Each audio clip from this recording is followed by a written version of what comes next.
Hello friends, आज मैं आपको बताने वाला हूं ऑब्जेक्ट ओरिएंटेड प्रोग्रामिंग के कुछ बेसिक कॉन्सेप्ट्स। तो अगर आप बेसिक कॉन्सेप्ट जानना चाहते हैं तो मेरी वीडियो को एंड तक देखते रहिए और मेरे चैनल को सब्सक्राइब करना मत भूलिएगा। तो सबसे पहले हम देखते हैं कि ऑब्जेक्ट ओरिएंटेड प्रोग्रामिंग क्या है।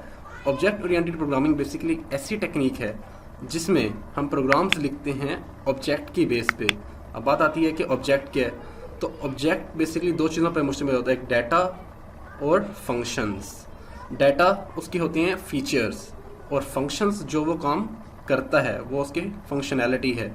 ऑब्जेक्ट पर्सन भी हो सकता है, कोई चीज़ हो सकती है या कोई जगह भी हो सकती है रियल वर्ल्ड में।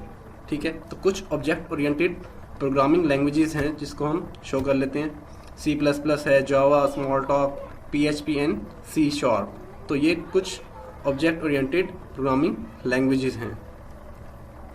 उसके बाद देख लेते हैं कि इसके फीचर्स क्या हैं। पहला फीचर है ऑब्जेक्ट। क्योंकि ये ऑब्जेक्ट ओरिएंटेड लैंग्वेज है तो इसलिए हम इसमें इस्तेमाल करते हैं ऑब्जेक्ट का। ऑब्जेक्ट क्या है? कोई पर्सन है, कोई प्लेस है।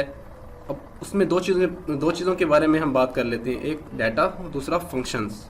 डाटा उसकी प्रॉपर्टीज़ या कैरेक्टरिस्टिक हो जाती हैं और फंक्शंस जो फंक्शनैलिटी कर रहा है।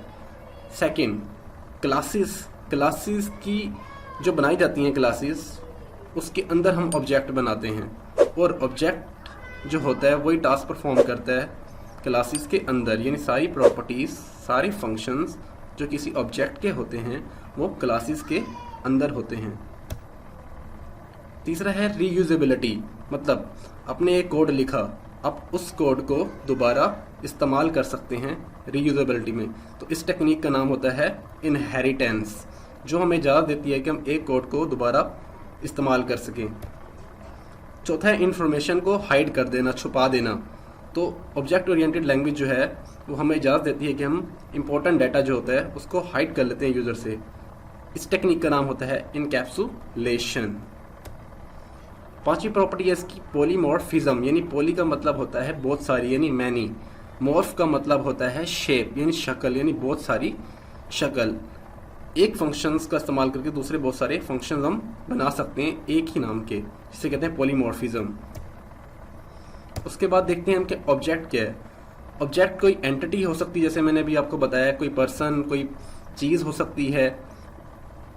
तो ये दो चीज़ें परफॉर्म करता है, एक प्रॉपर्टीज़ और फंक्शंस। प्रॉपर्टीज़ होती हैं उसकी कैरेक्टरिस्टिक, बात कर चुके हैं हम। फंक्शंस जो वो काम करता है, जैसे इसकी एग्जांपल है फिजिकल ऑब्जेक्ट्स, जैसे कार है, बस है, ट्रक है। तो ये क्या हैं? ऑब्जेक्ट्स हैं। जैसे कंप्यूटर सिस्टम के कुछ पार्ट्स होते हैं, मेन्यूज़, कीबोर्ड्स एंड माउस। तो ये ऑब्जेक्ट्स होते हैं। उसके बाद देख लेते हैं हम कि प्रॉपर्टीज़ क्या हैं ऑब्जेक्ट की। फॉर एग्जांपल, एक पर्सन है, उसकी क्या क्या प्रॉपर्टीज़ हो सकती हैं। जैसे उसका कोई नाम हो सकता है, उसकी कोई एज हो सकती है, वेट हो सकता है। तो ये प्रॉपर्टीज़ होती हैं।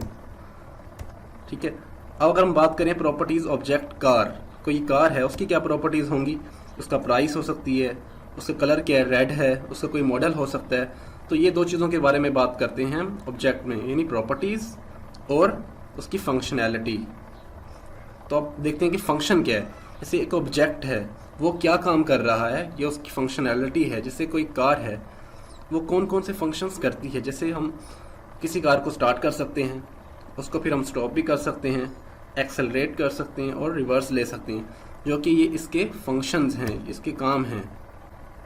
ठीक है, तो ये ऑब्जेक्ट ओरिएंटेड प्रोग्रामिंग लैंग्वेज के बारे में थे कुछ concepts.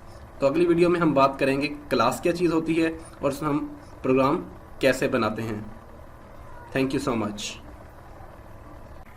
Kindly press the like button and subscribe button, and if you want to ask any questions regarding this video, then ask in the comment section of this video.